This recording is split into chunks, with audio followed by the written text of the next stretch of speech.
So I bought a Rocket 3.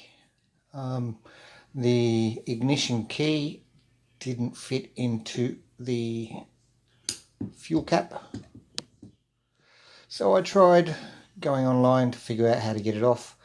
Saw several videos on YouTube saying drill out the keyhole, but it didn't really work for me. Broke 3 drills in there. Anyway, decided at last to start prying with a screwdriver here, and managed to bend this part up,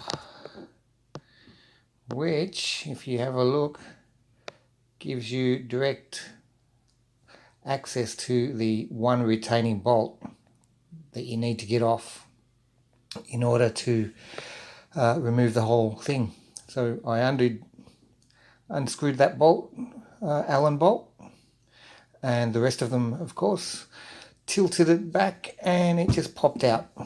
So yeah, there you go.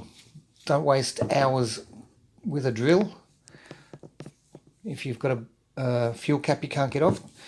This is pretty solid, pretty soft alloy, so it bends easy. I stopped just short of breaking it. But anyway, got it off nice and clean, and fitted a nice keyless fuel cap.